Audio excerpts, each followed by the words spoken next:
Ukol pa rin sa mga kabataan, 3 estudyante naman ng Benguet State University ang nagsimula ng isang negosyo mula sa kanilang sariling konteksto. Tinawag nila itong silpo-silpo.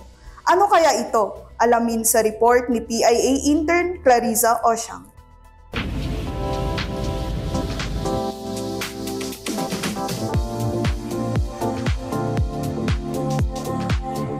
Tatlong entrepreneur students ng Benguet State University ang nagsimula ng isang negosyo gamit ang mga modular garments o mga upcycled materials. Ang kanilang negosyo, tinawag nilang silpo-silpo. We are 4th year students from BSU, Entrep students, and kami ay currently on our business implementation. So our main offerings are modular garments. Modular garments meaning yung detachable na garments. So yon, and we also offer yung mga parang mga accessories, crafts, ganon. Okay, personally, before entering yung course, kasi gusto ko na talagang magtahi since I was a kid. I wanted to become a fashion designer na talaga. As a person na mahilig sa Barbie dolls, na-try ko nang magtahi-tahi ng mga damit, and yun, as I grew up, na ano ko na talaga na gusto kong magtahi. And yun, as I entered yung senior high school and college, dun parang mas na-develop yung sewing skills. And along with my group mates din, na ano nila rin nila yung mga sewing skills nila during high school and during our college days. Doon kami nagtagpo-tagpo, and yun, we became silpo-silpo. Ang silpo-silpo ay bunga ng kanilang thesis. Ayon sa kanila, ang konsepto ay hango sa pagtatagpi-tagpi ng mga bagay upang makabuo ng isang produkto. So, silpo-silpo in Ilocano, meaning yung maiko-connect, ganon. So, we thought of that kasi nga, nakita namin yung need ng mga tao for weather-adaptable garments. So, kunwari, yung mga pag mainit, di ba, pwede mong tanggalin, or pag malamig, pwede mong ibalik ulit. So, ganun yung parang basic concept ng silpo-silpo. And another thing na pwede rin gamitin namin sa garments na mga ito is yung mga inable. So, mga woven, local woven fabrics natin, which can help promote yung culture natin. And another thing na isip din namin is pwede namin i-incorporate yung mga upcycled na mga, kunwari, mga jeans, i-repurpose namin into modular garments. So, yun, hindi lang siya garments, but we turned something into an innovation using yung modularity. Ang silpo-silpo ay kilala sa pamantayan ng pananahi. Kabilang din sa kanilang mga likha ay mga earrings, phone straps at garments. Yung thesis na sinasabi ko kanina, na naging entry namin siya sa BSU Research Congress, which garnered first place po. And we reached yung regional level, Regional Research Congress, 3rd place naman. And our another one na sinalihan namin is yung YEP ng DTI. So, Youth Entrepreneurship Program.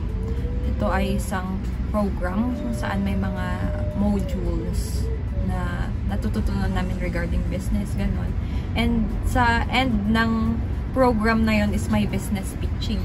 So, sa business pitching na yon, dun sa provincial level na fortunately, nanalo kami ng first runner-up, and nagkaroon kami ng mga prizes like yung business kit.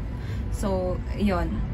And umabot kami sa regional business pitching the same year na yon, yung same month. And doon po nanalo kami ng champion po. Ayon sa miyembro ng grupo na si Catherine, Nagsimula ang Silpo-Silpo noong nasa third year college sila. Nag-start po yan noong pinagsama po namin yung idea namin. Yung idea po namin is yung damit po na may cooling effect. However, wala po kaming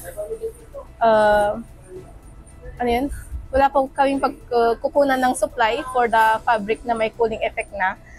And si Hana naman po is may idea siya about the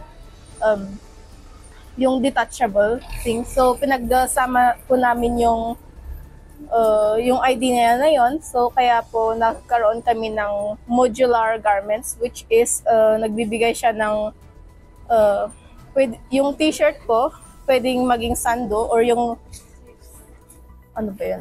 yung long sleeve po na shirt pwedeng maging t-shirt or sando para po magkaroon ng cooling effect po pag nag-change po yung weather.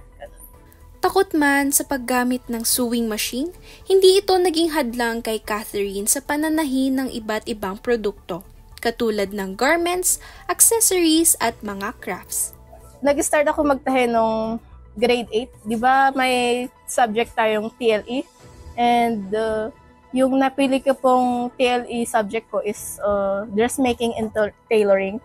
And nung grade 8 po ako noon, first time ko pong ganito po yung sewing machine namin doon. And yung first ko pong nakahawak ay nag-try ng sewing machine. Natakot po ako kasi yung ingay niya is malakas yung ingay niya, tapos yung pag-apak ko nun is sobrang bilis. Parang kas lang madait-day ngay imak.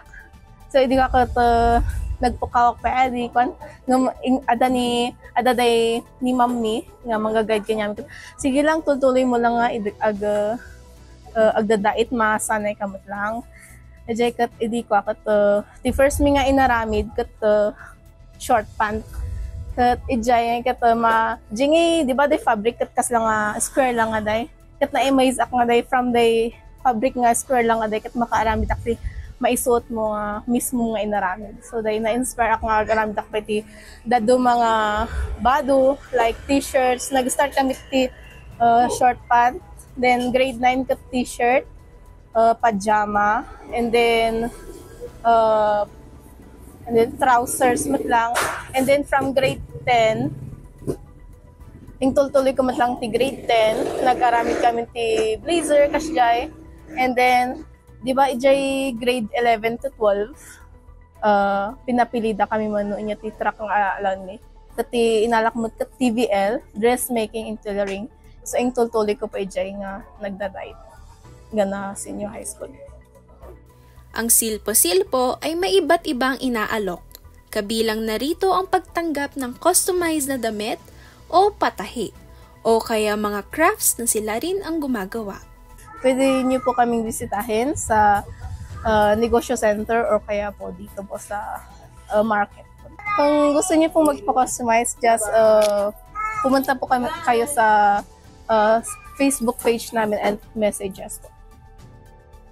Sa sikap at tiyaga, ang tatlong estudyante ay maituturing na entrepreneurs na ngayon. Si Hana, Catherine at Sofia ang halimbawa na hindi lahat ng bagay ay imposible basta't may pangarap, sabay-sabay na aangat. PIA BSU intern Clariza Osyang para sa PIA News Cordillera.